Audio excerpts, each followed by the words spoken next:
Hey, peace. What's happening, everyone? On our deal with. Ooh, yeah. Nah, nah, nah. Suddenly there came a sound from heaven, as of a rushing mighty wind, like the rushing of a mighty wind, like the rushing of a mighty wind. Come and fill our hearts again, like the rushing of a mighty wind. Yeah, blessings. Once again, you know the routine. Like the video, subscribe to the channel, hit the notification bell. All of that helps. So you don't know. Without any further ado, let's get started. I wanted to just share a couple of things that I ran into this weekend, some information, and I just wanted to share it with everyone. You know, I had the conversation with Dex a few days ago, and he mentioned that Ghana was giving away free land to Black Americans as part of a reparations program. And, you know, I was quite skeptical about that idea. So I decided just to look into that a little bit and just do some chat GPTing and see what chat GPT says about it and what other questions we can ask and just take it from there. Yeah, so that's the plan. You know, between then, if anyone comes in and hits that link, I'll entertain them and bring them in. Because, you know, as you can see from the title, we are running the gamut, anything from Pan-Africanism to the African Union today to FBA as usual. We in FBA business, we in our damn business, and then anything again in between. So the first question again, this was all influenced by Dex speaking about the reparations in Ghana where they're giving away free land. So I asked ChatGPT, I said, is Ghana giving away free land, or rather, is Ghana giving away land for free to American Blacks for reparations? And ChatGPT repeated the question to me. It says, you've asked whether Ghana is giving away land for free to American Black people as part of reparations. The short answer is no, not as an official reparations policy, but there are some programs that invite members of the African diaspora, including Black Americans, to relocate to Ghana under certain conditions. ChatGPT goes into it. It says, what's really happening in Ghana? Number one, Pan-African village, a Cebu traditional area. In the central region of Ghana, near Cebu, local chiefs launched an initiative called the Pan-African Village. Through this program, members of the diaspora who complete a wellness and restoration program may receive a serviceable plot of land at no cost, though they must meet specific criteria and participate in the program. You know, I don't want to digress or go off on a tangent, but you know, the question is always asked by FBA in terms of what are concrete things that Pan-Africanism is doing or has done for Black Americans. And I think this here, the Pan-African Village, is an example of something like that. I think it can be seen as an example of something that Pan-Africanism, something positive that Pan-Africanism is doing for Black Americans, unless it's not something positive. So it says, let me read it again. It says, through this program, which is Pan-African Village, members of the diaspora who complete a wellness and restoration program may receive a serviceable plot of land at no cost. I wonder what that wellness and restoration program entails. I should have asked that question of ChatGPT. I should ask that question. What does that wellness and restoration program entails. But it says if they complete that program, they may receive a serviceable plot of land at no cost. And the key word there is may. They may receive a serviceable lot of land at no cost, though they must meet specific criteria and participate in the program. So, that's not anything free. That's not free at all. That comes at a cost. You have to enroll in the wellness and restoration program, whatever that may be. And you also have to participate in that program. So that wellness program is interesting. It says this land giving is not unconditional, so it's not free. It's tied to participation, investment intent, and wellness workshops. So you have to participate, you have to make a commitment to invest in, I guess this is a Cebu in Ghana. So you have to participate in the program, have an investment intent in Ghana, and do the wellness workshops.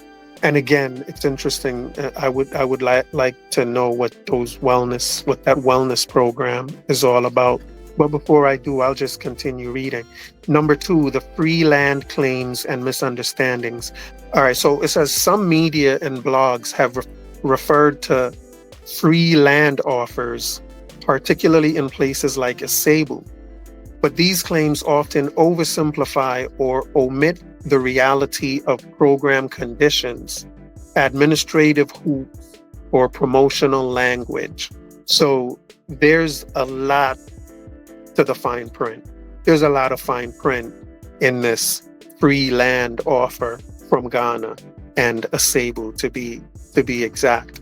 So it says the claims oversimplify the program conditions, the administrative hoops, and promotional language. Then it says, in fact, most land-related initiatives have drawn criticism for raising expectations based on incomplete information. People can be misled. I think that's what that means. This can absolutely be misleading. And I think a lot of people that see this are very much misled. Number 3, the year of return and beyond the return. The year of return and beyond the return.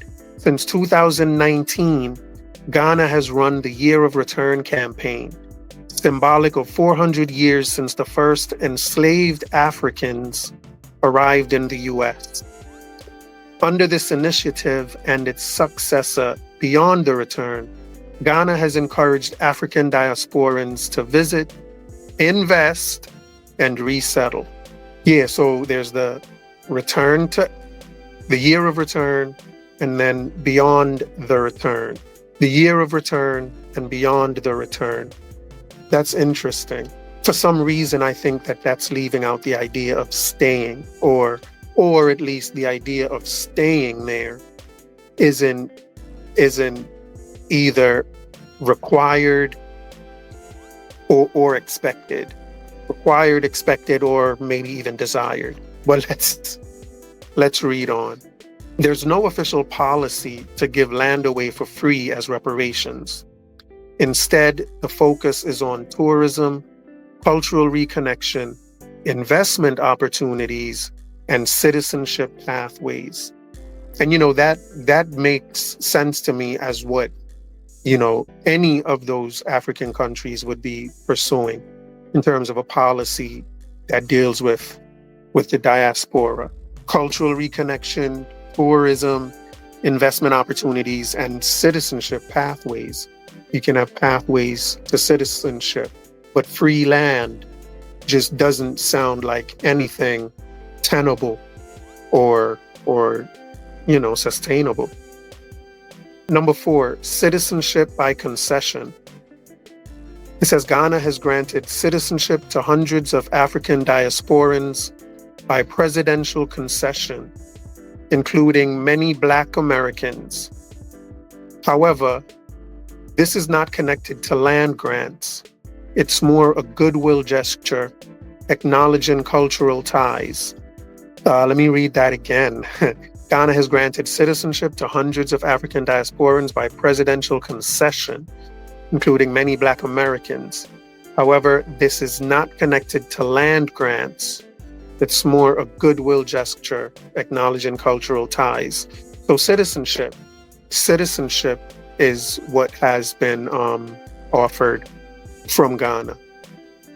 Ghana has offered citizenship to people in the diaspora, and I think that's something quite tangible, citizenship. And again, this is a Pan-Africanist effort, in my view. They are offering citizenship and investment opportunities for people in the diaspora. And yeah, I'll just leave that at that. The next thing it talks about is reparations context. The context of all of this in terms of reparations. It says Ghana has participated in broader reparative justice efforts, such as supporting the Global Reparations Fund established by the African Union and CARICOM. But these efforts are diplomatic and symbolic in nature. They do not involve giving land or funds to individuals.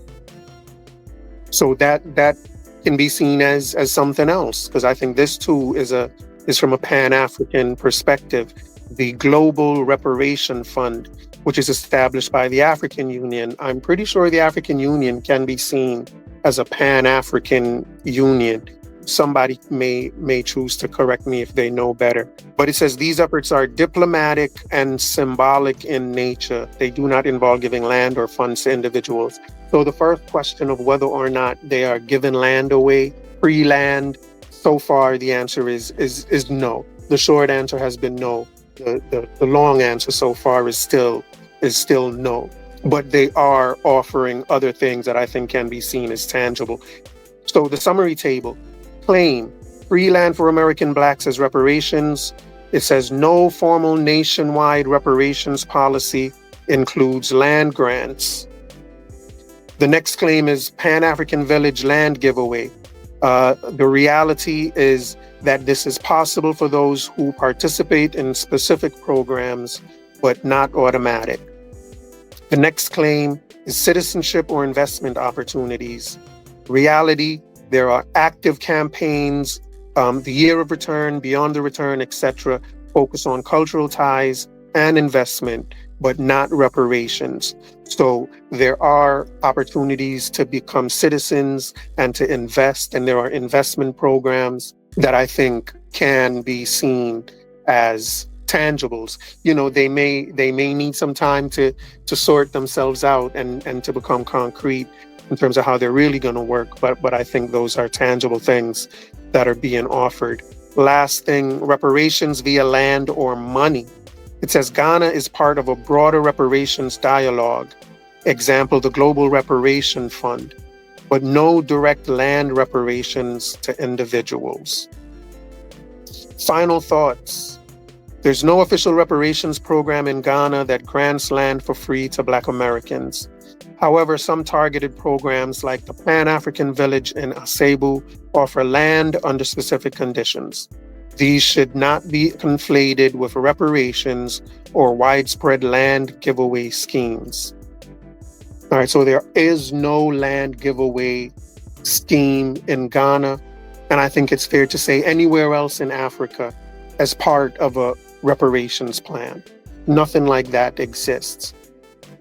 Is there reparations programs that Ghana is a part of? Yes, there's the Global Reparations Fund that the African Union is a part of, along with CARICOM.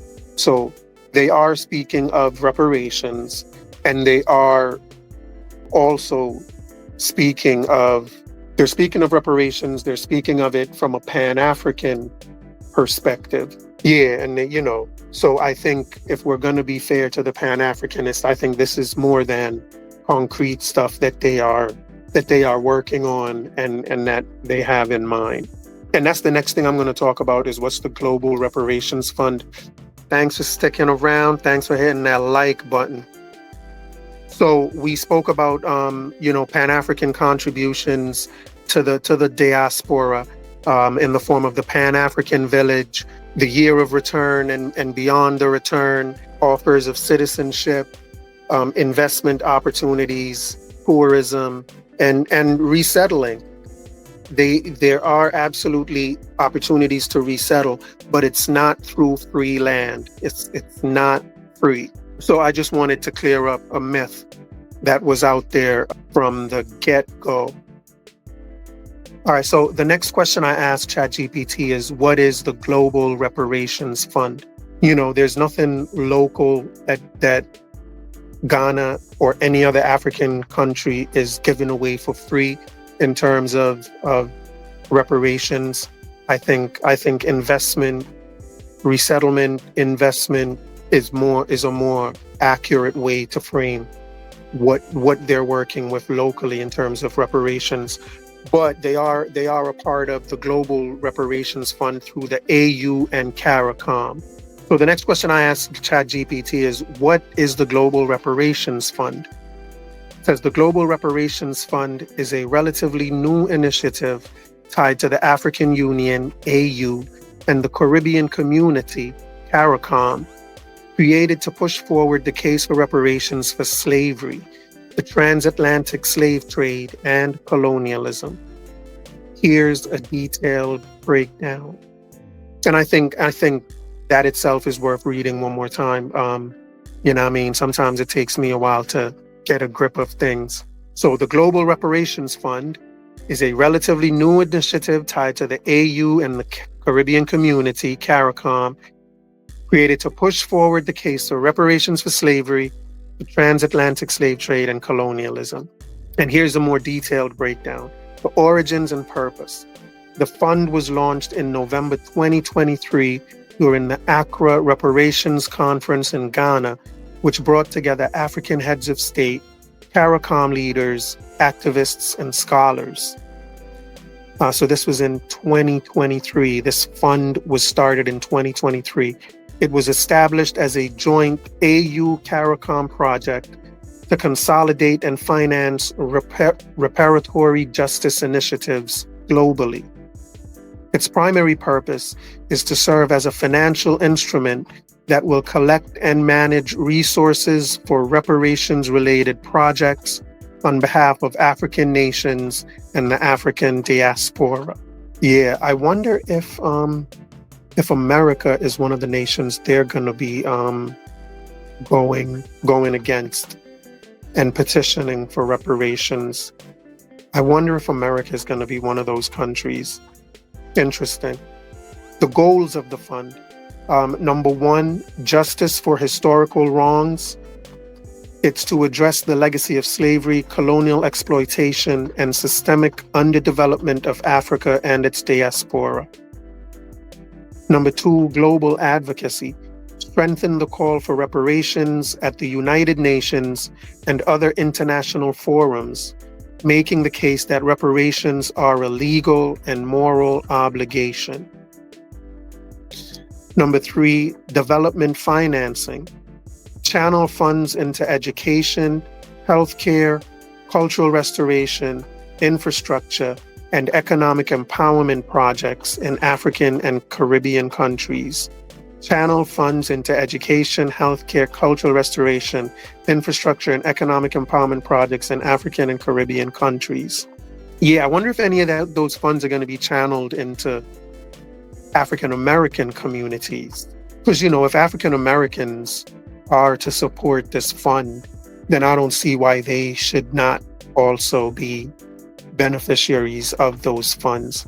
Unless, you know, as Pan-Africanists, they are willing to just, you know, give up the rights to their share so that it builds up Africa and the Caribbean. You know, who knows? That's for them to decide. I'm sure FBA won't be on board with that. I think FBA would want the funds channeled into more diverse communities than what's in mind here. Number four, support for reparations movements. Yay, let's see if they're going to support the FBA movement. It says assist governments, NGOs, and what are NGOs? Non-governmental organizations. So it's going to assist governments, non-government organizations and grassroots movements pressing former colonial powers such as Britain, France, Portugal, Spain, the Netherlands, and the US for reparations. Yeah, so, in the US, it's ADOS pressing for reparations, ain't it? And not just ADOS, because I think HR 40 has been around since before ADOS. Someone can correct me. HR 40, the HR 40 bill was first put to vote in 1989, if I'm correct, which is a long time, almost it's over 35 years. So reparations in terms of HR 40, reparations in America has been going on for way longer than ADOS. So the wording of this doesn't rule out the fact that they'll be supporting American-based grassroots reparation movement. The key backers are the African Union, representing 55 African states, CARICOM Reparations Commission, the CARICOM Reparations Commission, or the CRC, which is representing 15 Caribbean nations leading the reparations movement since 2013.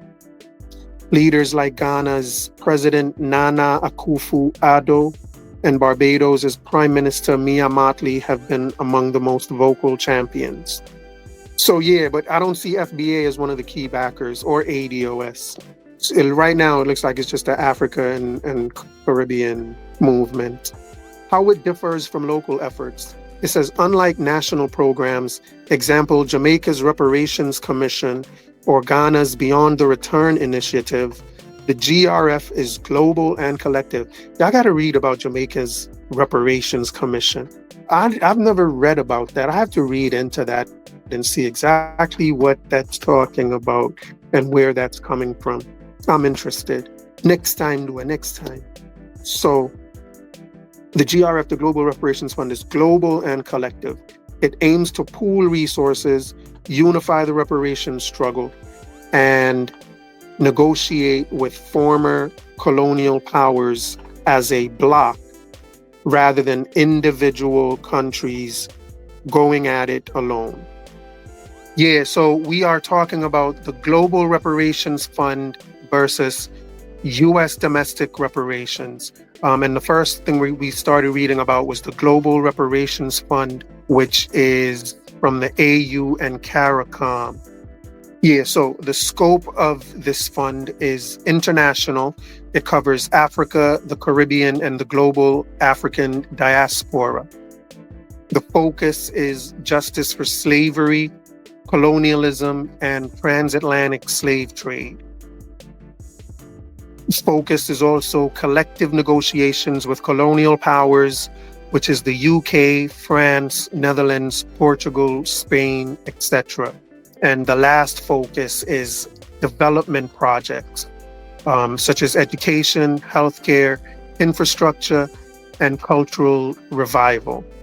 Those are not bad focuses, I tell you. Those seem like very nice Pan-African foci or focuses for my non-proper English-speaking friends.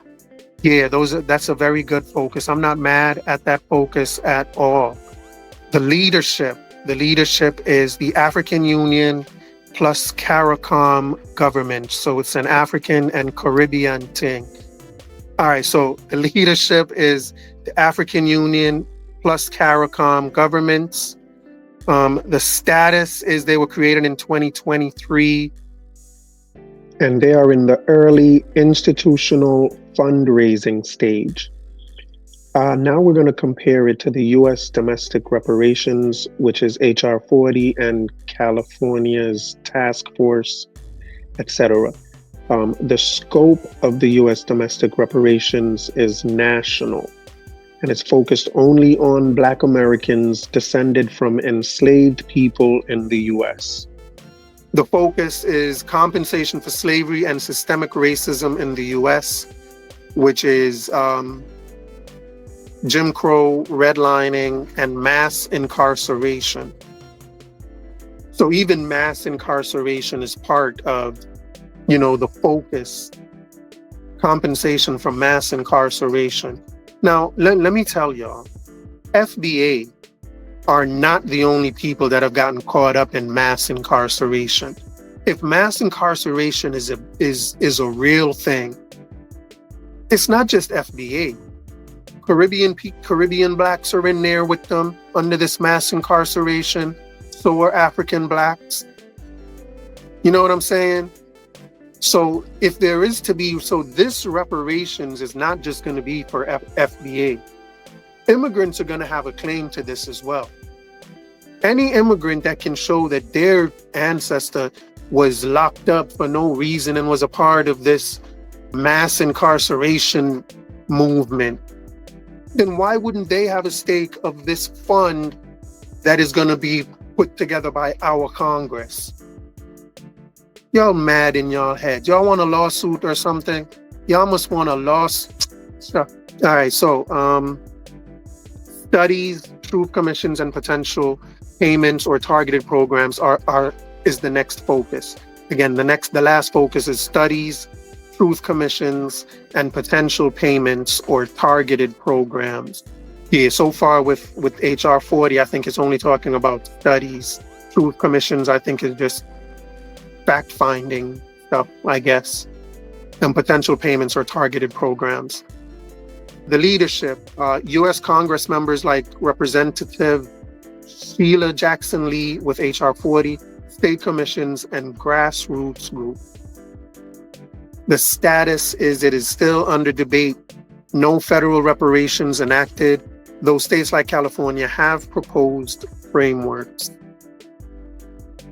Yeah, no federal reparations enacted as yet. And we'll talk about whether there's been anything from the states. And final summary, the Global Reparations Fund is not about direct cash payments to individuals. Instead, it's a collective global fund to push reparations demands, finance development projects, and build international pressure on colonial powers. By contrast, U.S. reparations debates like HR 40 are domestic, centered specifically on foundational Black Americans, descendants of enslaved Africans in the U.S., and how the U.S. government might repair centuries of racial injustice. It even mentions FBA. But that's craziness. My lawsuit is going to start with ChatGPT. If your reparations claim has to do with redlining, Jim Crow, and mass incarceration, there are non-FBA people that can make that claim. There may be Hispanics that can make that claim about Jim Crow, redlining, and mass incarceration. Why not? If there's a reparations movement that has these things in the basket or on the menu, Jim Crow, redlining, mass incarceration, this cannot just be for FBA. It cannot be just for FBA. Y'all crazy. This is America. Let's remember that. This is America. So that cannot just be for FBA. If you want it to just be for FBA, you're gonna have to just stick to slavery. Did y'all hear me? If you want it to just be, if you want this movement, this HR 40, specifically HR 40, I presume, and even the California, I don't know about the California Task Force or any other movement that's out there, but any of them that includes Jim Crow, redlining, and mass incarceration cannot just be for FBA, because people other than FBA can have claims about Jim Crow, redlining, and mass incarceration. Why can't immigrants have those claims? I'm not saying they're going to have these claims in great numbers, but if an immigrant has that claim, they're entitled to it. Why not exactly? Anywho, let's continue. The final summary.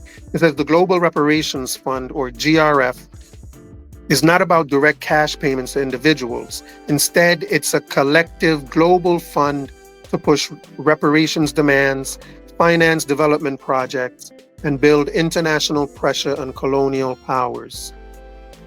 By contrast, U.S. reparations like H.R. 40 are domestic, centered specifically on FBA. Wait, I read this already. It's that blah, blah, blah, blah, blah, blah, blah. Okay. But still, we are talking about the GRF, the Global Reparations Fund, and now we're talking about countries being targeted. It says the Global Reparations Fund, led by the African Union and CARICOM, is focused on former colonial powers and slave trading nations. These include the United Kingdom. These include one, the United Kingdom or UK. Britain was one of the largest players in the transatlantic slave trade. Caribbean colonies like Jamaica, Barbados, Trinidad, and others suffered immense exploitation.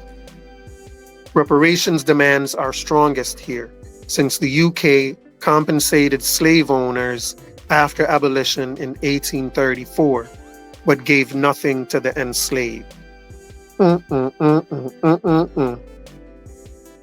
Yeah, that is, I guess that is a slap in the face. You know what I'm saying? But I guess it was a legal slap in the face. They legally had the right to slap you in the face. You will. But that's the UK. The second one is France. France colonized much of West Africa, Senegal, Mali, Côte d'Ivoire, the Ivory Coast, etc., and the Caribbean, Haiti, Guadeloupe, and Martinique. Haiti was forced to pay independence debt to France after its 1804 revolution, a key focus of reparations claims. Wow, I would love to see the legal claims, like how this happened legally, where that's something. But the next country is the Netherlands, the Dutch Empire, active in Suriname, Curacao, Aruba, Saint Martin, and parts of Africa. In 2022, the Dutch government officially apologized for slavery and announced a £200 million fund for healing. But activists say this falls short of real reparations. And number 4, Portugal. Among the earliest and longest running European slave trading nations, Portugal colonized Angola, Mozambique, Guinea-Bissau, Cape Verde, and Sao Tome, with heavy involvement in Brazil's slave trade. Number 5, Spain. Spain colonized much of Latin America and the Caribbean, including Cuba, Puerto Rico, Dominican Republic. It was a late participant in the slave trade, continuing it into the 19th century. Number 6 is Belgium. Not part of the early slave trade, but notorious for colonial crimes in the Congo Free State, where millions died under forced labor and extraction. Reparations claims here are tied to colonial brutality rather than slavery. And number 7, last but not least, the United States, to a degree. While the U.S. is not a former colonial power in Africa, it did directly benefit from slavery and the slave trade. Some African leaders argue that the U.S. should also be part of reparations discussions. I mean, if there is going to be a reparations discussions, and if America is going to be, I will be in favor of America being in that reparations discussion under one condition. And that condition is that all these African nations would have to be in that discussion as well, as people who have to pay up this reparations fund. They are not going to be exempt from it. I don't care. They're going to have to put something in the pot. They just can't be exempt, because they're rolling it was significant.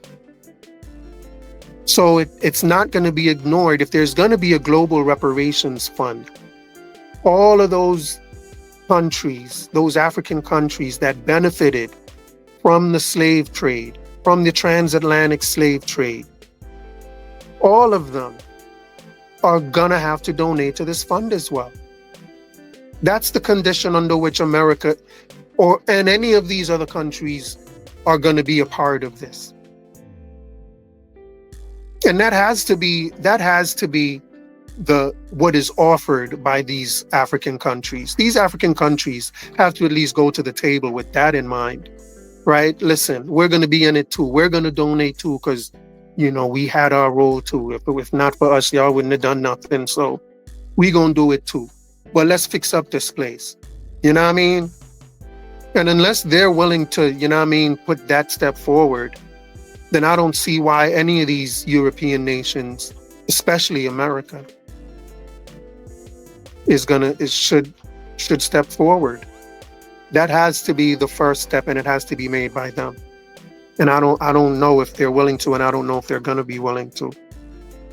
Next, we're going to talk about specific reparations demands. It says the AU CARICOM 10-point plan for reparatory justice, adopted in 2013 by CARICOM and expanded under the GRF in 2023, lays out the main demands. So these are the main demands by the GRF. Number one, formal apologies, not just statements of regret, but legally binding state-level apologies for slavery and colonialism. Number two, debt cancellation. Many African and Caribbean nations still pay debts to international lenders while dealing with underdevelopment rooted in colonial extraction. So debt cancellation. The demand, cancel odious debts and free resources for growth. Free resources for growth. So they want some free money. Is that what that is? Free resources for growth? Is that free money? I mean, yeah, it's what it is. So formal apologies, debt cancellation, and number three, development programs fund healthcare, education, infrastructure, and technologies transfer in African and Caribbean nations. Number four, repatriation support. Help African descendants in the diaspora resettle or reconnect with Africa, land citizenship, cultural restoration. Number five, compensation. Financial settlements. Let me say this, this sounds, this sounds like what a reparations thing should sound like. I mean, it just, it sounds more professional. It sounds more presentable. It sounds more feasible. It sounds than anything that this U.S. domestic reparations is talking about. And maybe I just, because I've taken a look at the HR 40 thing. Maybe I'm just forgetting, how professional that was. But, let me not knock it. But this sounds presentable. Again, the only thing missing at this point is they're not willing to put their foot forward. You know what I'm saying? They're not willing to put their foot forward. But it's a professional, statement of demands. You know what I mean? So I had gotten to number five, compensation. Financial settlements to affected states and communities, similar to how Germany paid reparations to Israel after the Holocaust. Does it sound like a scam? Does it sound like a scam? Come on, bro. Come on, man. What you mean? Does it sound like a scam? Wait, Africans don't be scamming, bro. Wait. Africans don't be scamming, bro. Caribbeans don't be scamming, bro. What you talking about? This don't read this kind of, I told you, I'm not no Pan-African because I can see where, I can see where this is, I can see where this can be seen as just that, a scheme. A scheme to siphon money from European nations and from people, and even people in the diaspora. I can see where it can be seen as that. Absolutely. I'm not denying that. Is it professionally presented? Yes. Can it be a scheme? Yes. Can it be a scam? Yes. But it is what it is. Outside of that, I'm gonna continue to read. So compensation, financial settlements to affected states and communities, similar to how Germany paid reparations to Israel after the Holocaust. Number 6, restoration of stolen wealth and heritage. Return looted African artifacts, gold, and cultural treasures held in European museums. That's not a scam. Return looted African artifacts, gold, and cultural treasures held in European museums. Is that a scam? Return looted African artifacts, gold, and cultural treasures held in European museums. I mean, that's not an unheard of scammy demand. Number 7, addressing the Haiti debt. France is pressured to return or compensate Haiti for the billions it extracted after Haiti's independence. If stuff like that if they have records and if they can prove stuff in a court of law, I wouldn't see that as a scam either. So we're certain of the demands can be questionable. I think some of them are legitimate. Current status. Britain refuses direct reparations, but some universities, churches, and banks are acknowledging ties to slavery and creating small funds. There you go. Yeah, I'm not mad at local universities, churches doing stuff. Even with American reparations, if certain churches and universities and people like that want to create a reparations fund, I'm all for it. My main objection is reparations from the American government. I don't see where that's workable. But again, Britain refuses direct reparations, but some universities, churches, and banks are acknowledging ties to slavery and creating small funds. France apologized for slavery in 2001, but avoids financial reparations, facing growing pressure over Haiti. France is like, we apologize. What you want? So France is calling it a day at an apology. The Netherlands offered apologies and a modest fund, but activists call it inadequate. Portugal and Spain have not meaningfully addressed reparations claims. They don't even want to hear it. Portugal and Spain ain't trying to hear it. Belgium King Felipe expressed the deepest regrets in 2020 for Congo atrocities, but no reparations. Deepest regrets, but no reparations. It's better than Portugal and Spain. Portugal and Spain ain't give you not even their shallowest regrets. Belgium gave their deepest. In short, the Global Reparations Fund is pressing former colonial powers, especially the UK, France, and the Netherlands, to pay reparations through apologies, financial compensation, debt cancellation, and development funds. Again, they want to pay reparations through apologies, financial compensation, debt cancellation, and development funds. This is what the Global Reparations Fund is pressing former colonial powers for. It's still early, but this is the first coordinated Africa-Caribbean bloc to negotiate reparations on a global stage. The next thing they talk about is the reparations timeline from slavery to the Global Reparations Fund, 1804 to 1825, Haiti's independence debt. Haiti became the first free Black republic in 1804.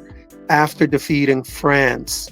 In 1825, France forced Haiti to pay 150 million gold francs, later reduced but still devastating, as compensation to French slaveholders. This became one of the earliest cases of reverse reparations, where the formerly enslaved had to pay their oppressors. 1865 to 1870s, U.S. Reconstruction and 40 Acres and a Mule.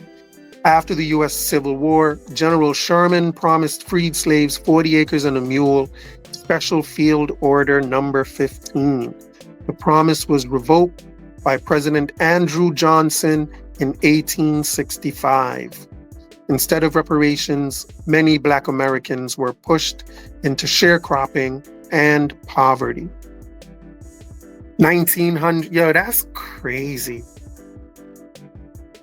The promise was revoked by President Andrew Johnson. I would love to have been in Congress, to be a fly in the wall in Congress at that time, and to hear that debate. I know I'm gonna read up about it.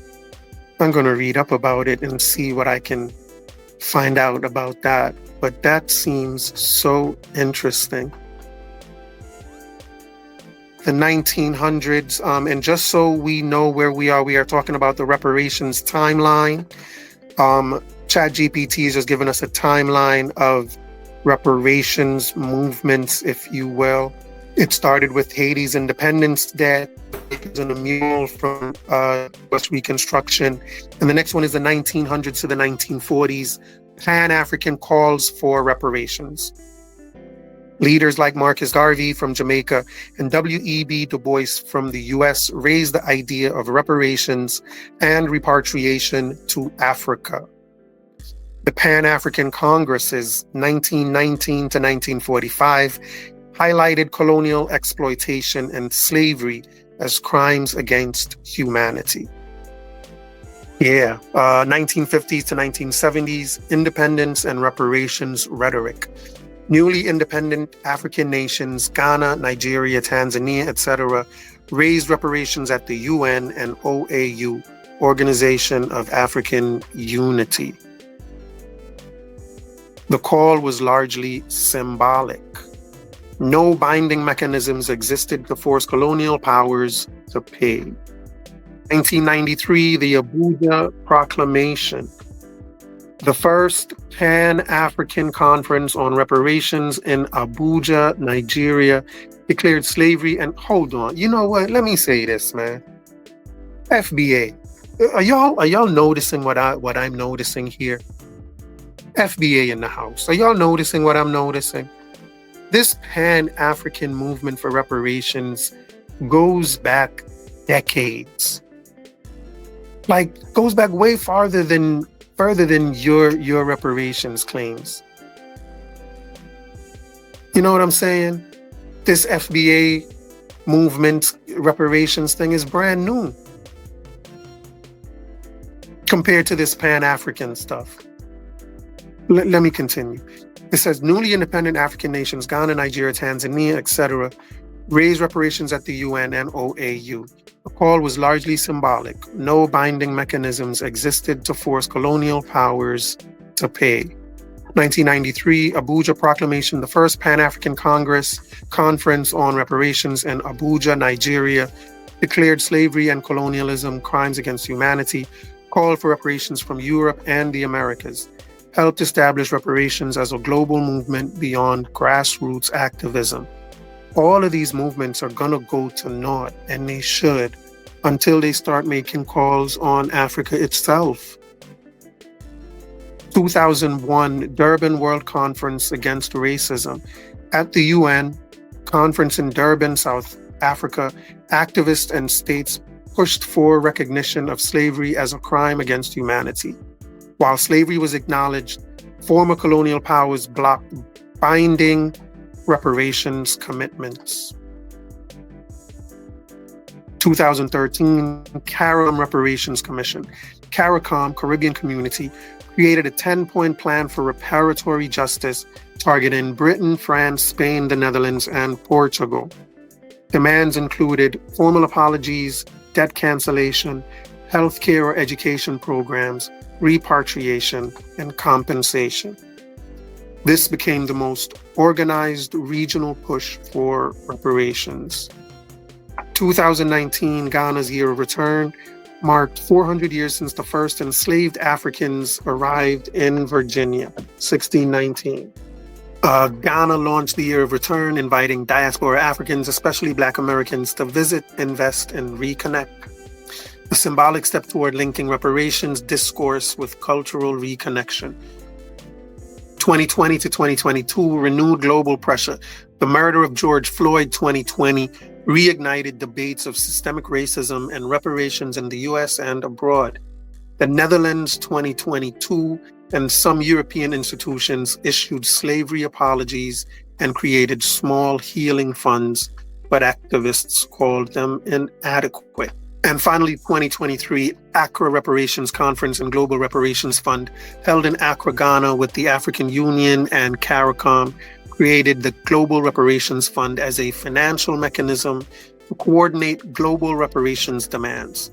First time Africa and the Caribbean formed a united reparations bloc to negotiate with colonial powers.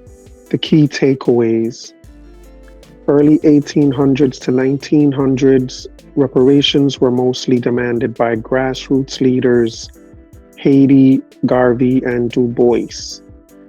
In the mid-1900s to 2000s, newly independent African states and international conferences raised the issue, but no enforcement. 2013 onward, CARICOM made reparations structured and legalistic with their 10-point plan. And in 2023, the Global Reparations Fund institutionalized reparations at the continental plus diaspora level, marking the most coordinated global push yet. Yeah, so that's where we are right now, and that's what ChatGPT had for us. Where are we right now? Yeah, I think I can read this last little bit here and then call it a day. This last piece, like, asked, is the African Union a Pan-African organization?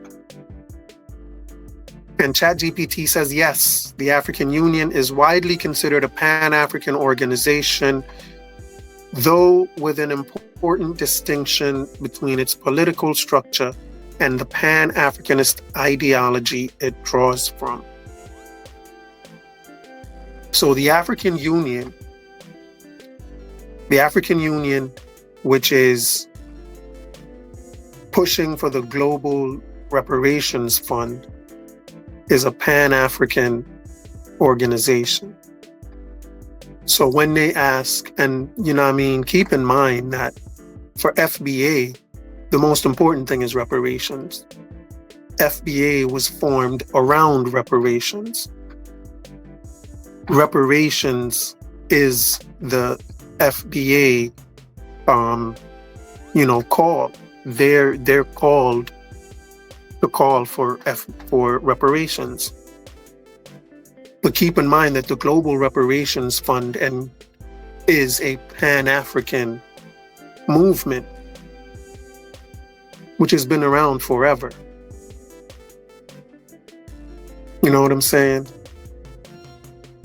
So when they ask the question of what has Pan-Africanism done,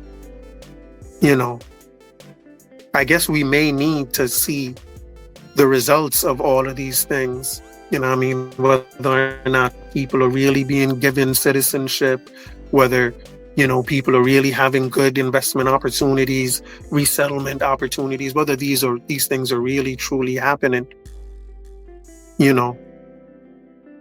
in order to really judge whether this Pan-African tangible has any weight, but regardless of that, it is a Pan-African initiative. And whether it comes to fruition or not doesn't defeat the purpose or the point that it's a Pan-African initiative. You know what I'm saying? The most important tangible that FBA is looking for and calling for is reparations. That's their most important tangible.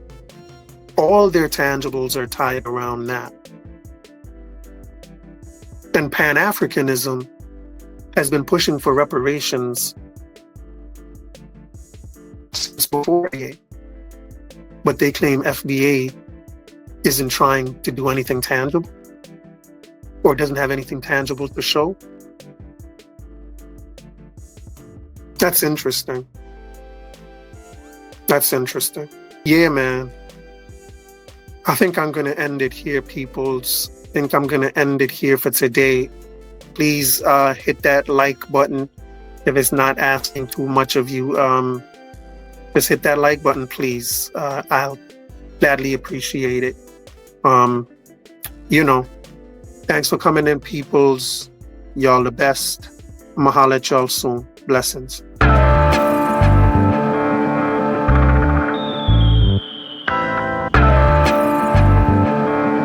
I want you to listen very, very carefully. It's all about life in the street. People are suffer, try survive in the heat. Bad mind them out to one, hygiene a do it. That's why enough of them, rifle a beat. Everybody want big ups and want to drive in a Jeep. Every day I'm at the ball when she bike in a read. Not even 5 bills, we can't find for the week. Me no see no changes, the same cycle repeat. Give thanks cause life it's a sweet. But keep an eye open every time you go sleep. Cause mankind jealous and them idle go live. Them never yet plant and not try figure it. Bigger heads where you fight for the seed. Now care about the future nor the child where you creep. Them a pray the fat Kyle we submit. The system will slide where you fit. In the streets so we born and grow. Only Jah know and nobody know. When we talk about ghetto life, talk about ghetto life. Everybody a priest said them want it though. That's why them a speed and they pan the go. Cause this a real ghetto life. This a real ghetto life. Yeah. Everybody just a pre-success. When me looking at the street, you me see enough stress. Them all a fight people reach up next. Everybody want floss and a beat up chest. Juvenile in a them teen love sex. Them a breed the fast money, them no need subjects. And if you're unfortunate, please don't vex. Also the things said cause the streets don't rest. In the streets so we born and grow. Only Jah know and nobody know. When we talk about ghetto life, talk about ghetto life. Everybody a priest said them want it though. That's why them a speed and they pan the go. Cause this a real ghetto life. This a real ghetto life. Yeah. It's all about life in the street. People are suffer, try survive in the heat. Bad mind them out to one, hygiene a do it. That's why enough of them, rifle a beat. Everybody want big ups and want to drive in a Jeep. Every day I'm at the ball when she bike in a read. Not even 5 bills, we can't find for the week. Me no see no changes, the same cycle repeat. Give thanks cause life it's a sweet. But keep an eye open every time you go sleep. Cause mankind jealous and them idle go live. Them never yet plant and not try figure it. Bigger heads where you fight for the seed. Now care about the future nor the child where you creep. Them a pray the fat Kyle we submit. The system will slide where you fit. In the streets so we born and grow. Only Jah know and nobody know. When we talk about ghetto life, talk about ghetto life. Everybody a priest said them want it though. That's why them a speed and they pan the go. Cause this a real ghetto life. This a real ghetto life. Yeah.